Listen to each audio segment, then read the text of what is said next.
திமுகவின் ராஜ்யசபா எம்பி ஆகிறார் விஜய பிரபாகரன். சற்று முன் ஸ்டாலின் திடீர் அறிவிப்பு. அதிர்ச்சியில் எடப்பாடி. அதாவது நடந்து முடிந்த நாடாளுமன்ற தேர்தலில் அதிமுக தலைமையிலான கூட்டணியில் தேமுதிக இடம்பெற்றிருந்தது. விருதுநகரில் நிச்சயம் வெற்றி கிடைக்கும் என பெரிதும் நம்பிய பிரேமலதாவுக்கு இறுதியில் ஏமாற்றமே மிஞ்சியது. இதனையடுத்து அதிமுக உதவியுடன் சகோதரர் சுதீஷை ராஜ்யசபா எம்பியாக்கி விடலாம், 2026 சட்டப்பேரவை தேர்தலையும் அதிமுகவுடன் இணைந்து சந்திக்கலாம் என கணக்கு போட்டிருந்தார். ஆனால் இதையெல்லாம் தேமுதிகவுக்கு ராஜ்யசபா சீட் கொடுப்பதாக எந்த ஒப்பந்தமும் போடவில்லை என்று தவிடுபொடியாக்கினார் எடப்பாடி. அதுவரை அதிமுக கூட்டணியில் இருப்பதாக பேசி வந்த பிரேமலதா தேர்தலுக்கு இன்னும் 1 வருடம் இருக்கிறது, இப்பொழுதே கூட்டணி பற்றி ஜோசியம் கூற முடியாது என அப்பொழுது அறிவித்திருந்தார். பிறகு திமுக ஆதரவு ரூட்டில் பயணிக்க தொடங்கினார் அவர். அதிமுக தேமுதிக இடையிலான அதிருப்தியை கச்சிதமாக திமுகவும் பயன்படுத்தியது. அதாவது அப்போது நடந்த திமுக பொதுக்குழுவில் விஜயகாந்துக்கு இரங்கல் தீர்மானம் நிறைவேற்றப்பட்டது. முன்னதாக பிரேமலதாவின் பிறந்த நாளுக்கு வாழ்த்து தெரிவித்திருந்தார் முதல்வர் ஸ்டாலின். பிறகு நடந்த மறைமுக கூட்டணி பேச்சுவார்த்தையில் தேமுதிகவுக்கு 5 சீட்டு தான் என்றது அறிவாலயம்.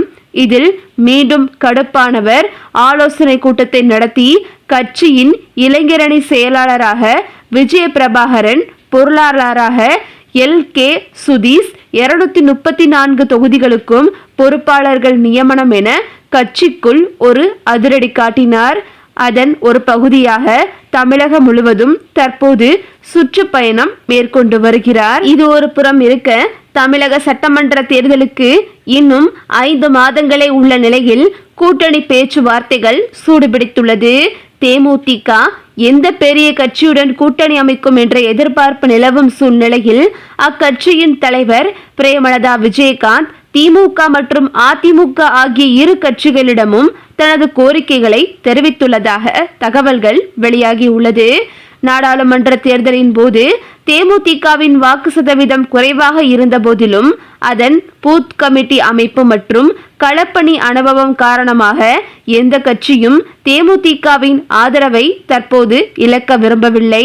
குறிப்பாக நடிகர் விஜயின் அரசியல் பிரவேசத்தால் ஒவ்வொரு தொகுதியிலும் வாக்கு வித்தியாசம் குறையும் என்று கருதப்படுவதால் சிறிய கட்சிகளின் ஆதரவு முக்கியத்துவம் பெறுகிறது.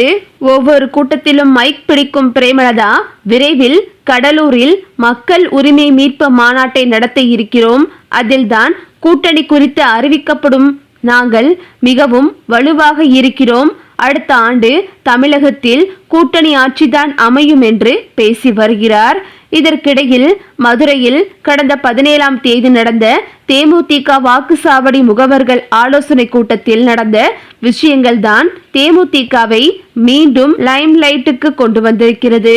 அன்றைய தினம் அந்த கூட்டத்தில் கலந்து கொள்வதற்காக பிரேமலதாவும் மதுரைக்கு வந்திருந்தார். அவரை அதிமுகவின் முன்னாள் அமைச்சர் உதயகுமார் சந்தித்து பேசினார். பிரேமலதாவை சந்திக்கும் முன்பாக தேமுதிக கூட்டம் நடந்த மண்டபத்தின் ஒரு அறையில் சுமார் அரை மணி நேரத்திற்கும் மேலாக உதயகுமார் காக்க வைக்கப்பட்டிருந்தார். கூட்டத்தை முடித்துவிட்டு வந்த அவரை சந்தித்த பிரேமலதா உதயகுமாரை உட்கார வைத்து கூட பேசாமல் நிற்க வைத்தே சுமார் 5 நிமிடங்கள் பேசிவிட்டு வழி அனுப்பி வைத்தாராம். பிறகு செய்தியாளர்களிடம் பேசிய அவர், தமிழகத்தில் உள்ள அனைத்து கட்சிகளுமே எங்களுக்கு தோழமை கட்சிகள் தான், அவர்கள் எல்லோருமே தேமுதிகவுடன் கூட்டணி வைக்க ஆர்வமாக உள்ளனர். ஆனால் மாவட்ட செயலாளர்களையும் நிர்வாகிகளையும் அழைத்து பேசி மக்கள் மனநிலையையும் ஆராய்ந்து நாங்கள் நிச்சயமாக நல்ல முடிவை எடுப்போம், அவங்க கூட தான் கூட்டணி, இவங்க கூட தான் கூட்டணி என்று நாங்கள் இன்னமும் முடிவுக்கு வரல. எங்க அம்மாவோட மறைவுக்கு அனைத்து தலைவர்களும் வந்து இறுதி மரியாதை செலுத்தினார்கள். அந்த அடிப்படையில தான் உதயகுமாரும் இன்று சந்தித்து துக்கம் விசாரித்தார் என்று பிரேமலதா கூறினாங்க.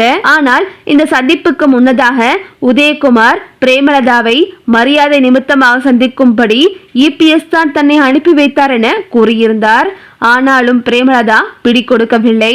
ஏற்கனவே திமுகவுடன் நடத்திய கூட்டணி பேச்சுவார்த்தையும் ஒர்க் அவுட் ஆகாத சூழ்நிலையில் அதிமுகவுக்கு பிரேமலதா பிடிக்கொடுக்கவில்லை.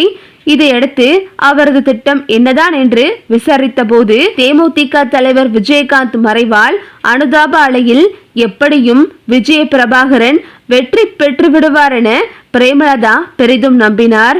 அது நடக்காததால் ராஜ்யசபா சீட் கிடைக்கும் என உறுதியாக இருந்தார். ஆனால் கடைசி நேரத்தில் அதிமுக கைவிரித்து விட்டது. இதில் பிரேமலதாவுக்கு ஏக மன வருத்தம். இதையடுத்துதான் திமுக பக்கம் நகரத் தொடங்கினார். அமைச்சர் ஒருவர் நடத்திய கூட்டணி பேச்சுவார்த்தையில் வரவுள்ள சட்டப்பேரவை தேர்தலில் திமுக கூட்டணிக்கு ஆதரவு கொடுங்கள், நல்ல எண்ணிக்கையில் உங்களுக்கு சீட் தருகிறோம், தேர்தல் செலவையும் நாங்களே பார்த்து கொள்கிறோம் என்று தெரிவிக்கப்பட்டதாம். ஆனால் தேமுதிக தரப்பில் பேசியவர்கள் திமுக எங்களுக்கு 15 சீட் 2 ராஜ்யசபா சீட் தேர்தல் செலவு என டிமாண்ட் வைத்ததாக தகவல் வெளியானது. ஆனால் அதற்கு திமுகவிலிருந்து கிரீன் சிக்னல் வரவில்லை. எனவேதான் அதிமுக கூட்டணியிலிருந்து வெளியேறுவதாகவும் பிரேமலதா அறிவிக்கவில்லை. அதே நேரத்தில் அதிமுக கூட்டணியில் தேமுதிக இடம்பெற வேண்டும் என்றால் ஏற்கனவே சொன்னது போல ராஜ்யசபா சீட் வழங்க வேண்டும். அதை பொதுவெளியில் முன்னதாகவே அறிவிக்க வேண்டும்.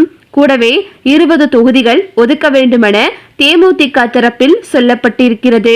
அதற்கு அதிமுகவும் ஓகே சொல்லவில்லை. திமுக கூட்டணியில் தேமுதிக இருந்தால் வட மாவட்டங்களில் கணிசமான வாக்குகளை பெற முடியும் என திமுக கணக்கு போட்டிருக்கிறது. அதே நேரத்தில் 5 முதல் 8 தொகுதிகளை வர மட்டுமே தேமுதிகவுக்கு கொடுக்க திமுக நேரடியாக இருக்கிறது. இதனால் தான் கூட்டணி பேச்சுவார்த்தை இழுபறியாக இருக்கிறது. இந்த நிலையில் சிவகங்கை மாவட்டம் காரைக்குடி 5 விளக்கு பகுதியில் மக்களை தேடி மக்கள் தலைவர் நிகழ்ச்சியில் பிரச்சாரம் மேற்கொண்ட தேமுதிக பொதுச் செயலாளர் பிரேமலதா விஜயகாந்த் பெரியார் சிலை பகுதியிலிருந்து ரோட் ஷோவாக அழைத்து வரப்பட்டார்.